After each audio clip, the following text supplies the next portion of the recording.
اس کی دلیل طبقات الکبریٰ میں بھی موجود ہے۔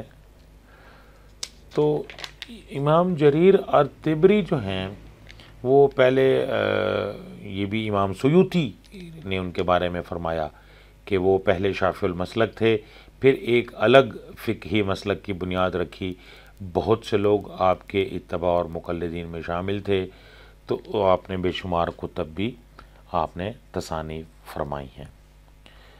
تو ابن جریر طبری کے بارے میں اور بھی بے شمار روایات پائی جاتی ہیں، لیکن میں ابھی آگے چلتے ہیں کہ آپ کی تفسیر کی بات کرتے ہیں۔ تو آپ کی جو تفسیر ہے اس میں یہ انداز اختیار کیا گیا ہے کہ تفسیر بالمعصور کے ساتھ ساتھ آپ لغت سے بھی استشہاد کرتے ہیں۔ مثلا جہاں قرآن کریم میں کوئی ایسی عبارت موجود ہو جس کے معنی اور مطالب میں شک و شبہ کی گنجائش ہو، تو وہ وہاں معنوی استعمال کو بطور دلیل و برہان کے پیش کرتے اور ایک مفہوم کو دوسرے کے مقابلے میں ترجیح دیتے ہیں۔ مثلا قرآن مجید میں ارشاد ہوا، جب ہمارا حکم ہوا اور تنور نے جوش مارا۔ اس آیت میں تنور کا جو لفظ وارد ہوا ہے، اس کی تفسیر میں ابن جریر نے علماء سلف کے مندرجہ ذیل اقوال نقل کیے کہ تنور سے روئے زمین مراد ہے۔ تنور کے معنی صبح روشن ہو جانے کے ہیں، اس سے معنی زمین کا بالائی اور عمدہ حصہ مراد لیا ہے۔ تنور اس بھٹی کو کہتے ہیں جس میں روٹیاں پکائی جاتی ہیں۔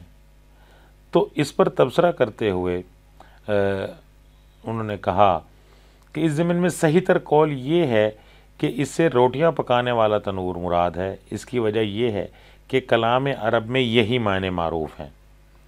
کلام الہی میں جو لفظ وارد ہوا اس کے وہی معنی مراد لینے چاہیے جو عرب میں مشہور ترین ہوں، یعنی جو جیسے جاہلیہ اشعار ہیں، وہ جو الفاظ ان اشعار میں استعمال ہوئے جو چونکہ مکہ مکرمہ میں خاص طور پر جو قرآن کے جو الفاظ ہیں وہ مکہ مکرمہ کے حوالے سے ہیں، تاکہ جو ڈائریکٹ مخاطبین تھے وہ مشرکین مکہ بھی تھے، اور ان میں ان کے ساتھ وہ ایسی بات ہے قرآن میں، یہ تو آپ کو پتہ ہی ہے کہ قرآن نے اپنے قاری کو کسی مخمصے میں نہیں ڈالا ہے، سیدھی بات کی ہے، سمجھانے والی بات کی ہے اور سمجھ آنے والی بات کی ہے، اور وہاں کے لوگ جو تھے ان کی زبان میں بات کی ہے تاکہ ان کو بات اچھی طرح سے سمجھ آ جائے۔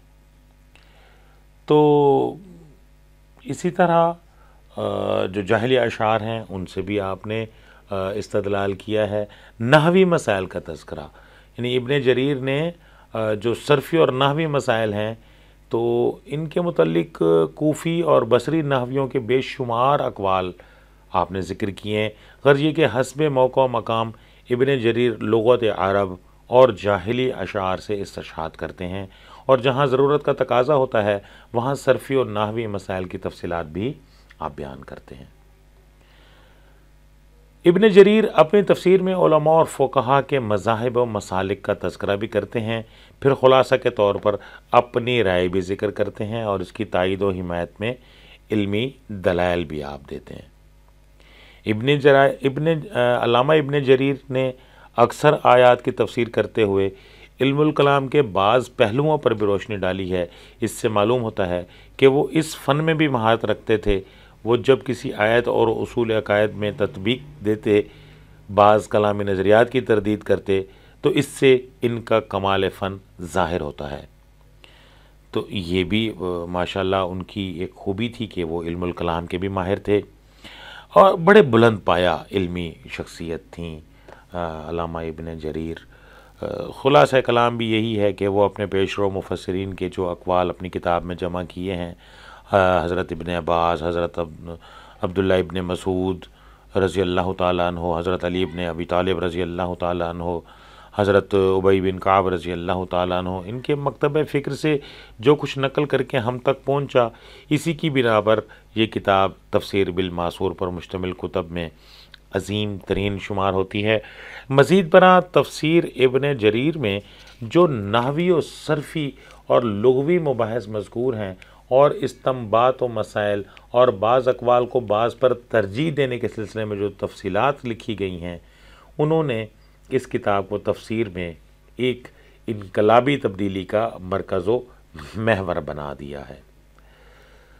تفسیر کی تعریف و توصیف میں بہت سے فاضلین نے بہت کچھ لکھا، تو مختصراً آپ کی خدمت میں پیش کرتا ہوں۔ علامہ داؤدی لکھتے ہیں کہ ابن جریر نے اپنی تفسیر میں قرآن کریم کے احکام، ناسخ منسوخ، مشکل و غریب، نحوی مسائل، قصص اخبار اور عجیب و غریب اسرار و نکات بیان کیے ہیں۔ اگر کوئی شخص یہ دعویٰ کرے کہ وہ تفسیر ابن جریر کی مدد سے 10 کتب مرتب کرے گا جن سے ہر ایک جداگانہ علم و فن سے متعلق ہوگی، تو وہ ایسا کر سکتا ہے۔ تو اسی طرح اور بھی بے شمار ہیں، روایات ہیں۔ تو تفسیر ابن جریر کا جو مقام ہے، ان کا شمار مشہور ترین کتب تفاسیر میں ہوتا ہے۔ مفسرین کے نزدیک منقول تفاسیر میں اس کو اولین مصدر اور مؤخذ کی حیثیت حاصل ہے۔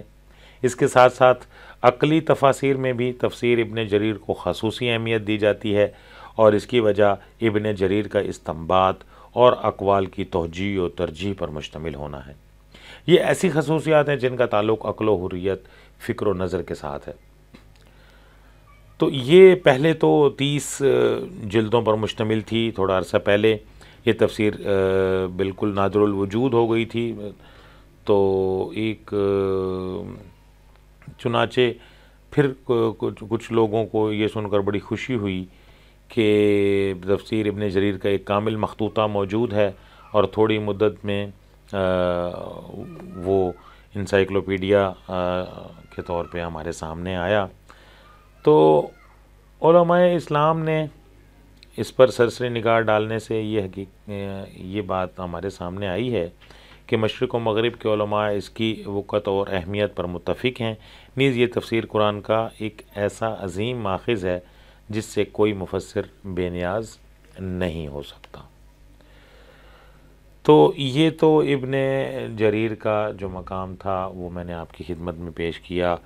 تو اس کے اسلوب بھی ہے، لیکن ابھی وقت چونکہ کم ہے، اور میری کوشش ہے کہ میں آپ کی خدمت میں آگے انوار التنزیل پر بات کروں، لیکن آخر میں آپ کو اس پر بتاتا چلوں کہ ابن جریر تفسیر قرآن کے سلسلے میں اجماع امت کو بہت زیادہ اہمیت دیتے تھے۔ اسی طرح اسناد کے بارے میں بھی ان کا جو روایات کو ما اسناد وہ ذکر کرنے کا التزام فرماتے تھے، یہ بڑی اہم چیز ہے۔ تو اسی طرح ابن جریر مختلف قرأتیں ذکر کرنے کا اہتمام بھی کرتے تھے، اور ان کے معنی اور مطالب پر بھی آپ روشنی ڈالتے تھے۔ ابن جریر نے بکثرت اسرائیلی اخبار و واقعات نقل کیے ہیں۔ غالباً اس کی وجہ یہ بھی ہو سکتی ہے کہ اس زمانے میں یہ واقعات چونکہ عام ہو گئے تھے اور لوگ عادی تھے، تو اس وجہ سے بھی ہو سکتا ہے۔ تو لیکن یہ بات بالکل یہ طے ہے کہ ابن جریر طبری وہ لایانی اور بیکار باتوں کا اہتمام نہیں کرتے تھے، ادھر ادھر کی باتیں جو ہے نا اس میں نہیں پڑھتے تھے، لیکن بہرحال یہ ایک کمال تفسیر ہے۔ انوار التنزیل و اسرار التاویل، یہ علامہ بیضاوی کی۔ آپ کا اصل نام عبداللہ بن عمر بن محمد، جبکہ کنیت ابو الخیر، آپ کا لقب ناصر الدین اور نسبت بیضاوی ہے۔ آپ شافعی المسلک تھے اور قاضی القضاء یعنی چیف جسٹس کے منصب پر آپ فائز تھے۔ ابن قاضی طبقات میں لکھتے ہیں کہ بیضاوی کثیر التصانیف اور آذربائیجان کے علاقے کے عظیم ترین عالم تھے۔ آپ کو شیراز کا قاضی مقرر کیا گیا تھا، جبکہ اس پر ایک رائے یہ بھی ہے کہ بیضاوی ایک عظیم امام، بہت بڑے مناظر، عابد، زاہد۔ اسی طرح ابن حبیب لکھتے ہیں کہ سب علماء بیضاوی کی تصانیف کے ثناخواں ہیں، اور اگر آپ نے اس کے سوا اور کوئی کتاب بھی تحریر نہ کی ہوئی ہوتی تو وہی کافی تھی۔ آپ شیراز کے قاضی تھے۔ آپ نے 691 ہجری اور ابن کثیر کے بقول 685 ہجری میں بمقام تبریز وفات پائی۔ آپ کی بے شمار تصانیف ہیں، جبکہ آپ کی جو مشہور تصانیف ہیں ان میں کتاب المنہاج و شرح فی مرضی اصول الفقہ، اسی طرح اور بھی بے شمار آپ کے طبقات المفسرین اور بھی بے شمار چیزیں ہیں۔ تفسیر کا جو تعارف ہے تو وہ آپ کی خدمت میں مختصر انداز میں پیش کرنے کی کوشش کرتا ہوں کہ علامہ بیضاوی کی تفسیر متوسط الحجم اور تفسیر و تعویل دونوں کی جامع ہے۔ یہ عربی زبان کے قواعد اور اہل سنت کے اصول و ضوابط پر مشتمل ہے، اگرچہ بعض اوقات وہ صاحب کشاف کے معتزلی عقائد سے بھی متاثر نظر آتے ہیں۔ جس طرح صاحب کشاف ہر سورت کے آخر میں ایسی احادیث نقل کرتے ہیں جس سے سورت متعلقہ کی عظمت و فضیلت ثابت ہوتی ہے، اسی طرح بیضاوی نے بھی اس ضمن میں ان کی تقلید کی ہے۔ حالانکہ یہ احادیث با اتفاق محدثین موضوع ہیں، قاری یہ دیکھ کر ورطہ حیرت میں ڈوب جاتا ہے کہ بیضاوی جیسا علم و فضل صرف زمخشری کی اندھا دھند پیروی میں ان احادیث کو نقل کرتا چلا جاتا ہے۔ بیضاوی نے امام رازی کی تفسیر کبیر اور راغب اصفہانی کی تفسیر سے بھی بھرپور فائدہ اٹھایا ہے، پھر اس پر صحابہ کرام اور تابعین کے اقوال و آثار کا اضافہ کیا اور عقل خداداد کی مدد سے تبازات، نکات و لطائف شامل کیے۔ امام بیضاوی کا اسلوب نگارش بڑا دلکش اور جاذب توجہ ہے۔ بعض جگہ ان کی عبارت حد درجہ دقیق و عمیق ہو جاتی ہے اور اس کے غواصی ایک ذہین و فطین آدمی ہی کر سکتا ہے، جبکہ بعض اوقات وہ مختلف قراءتوں کا ذکر بھی کرتے ہیں، مگر قراءت متواترہ ہی کا التزام نہیں کرتے بلکہ قراءت شاذہ بھی ذکر کر دیتے ہیں۔ آیات الاحکام کی تفسیر کرتے ہوئے فقہی مسائل کی تفصیلات بیان کرتے ہیں، مگر اس سے زیادہ دلچسپی نہیں لیتے۔ فقہی مسائل کے تذکرے کے دوران وہ امام شافعی کے مسلک کی تائید میں دلائل دیتے ہیں۔ جس آیت کا تعلق اہل سنت اور معتزلہ کے نزاعی مسائل کے ساتھ ہوتا ہے، وہاں قاضی صاحب دونوں کا موقف بیان کر دیتے ہیں، لیکن یہ بھی دیکھا جاتا ہے کہ اہل سنت کے نظریہ کو ترجیح دیتے ہیں۔ اسرائیلیات کا تذکرہ تو بہت کم کرتے ہیں، اگر کسی جگہ اسرائیلی واقعہ بیان بھی کرتے ہیں تو قال عقیل یعنی روایت کیا جاتا ہے، یوں کہا جاتا ہے کر کے، اور اس کے ضعف کی جانب اشارہ بھی کر دیتے ہیں کہ یہ روایت جو ہے نا یہ ضعیف ہے۔ تو علامہ بیضاوی جن آیات میں فلکیات اور امور طبعیہ کا ذکر کیا جاتا ہے تو اس میں غوطہ زن ہوئے ہیں، غالباً یہ بات انہوں نے تفسیر کبیر سے اخذ کی ہے۔ علامہ جلال الدین سیوطی، بہت سے علماء سلف نے اس کے بارے میں مختلف اقوال لکھے ہیں، تو علامہ جلال الدین سیوطی کا جو اس کے بارے میں قول ہے وہ آپ کی خدمت میں پیش کرتا ہوں کہ بہت عمدہ خلاصہ تیار کیا قاضی ناصر الدین بیضاوی نے، تفسیر کشاف کا بہت عمدہ خلاصہ تیار کیا اور معتزلی نظریات کو چھانٹ دیا ہے۔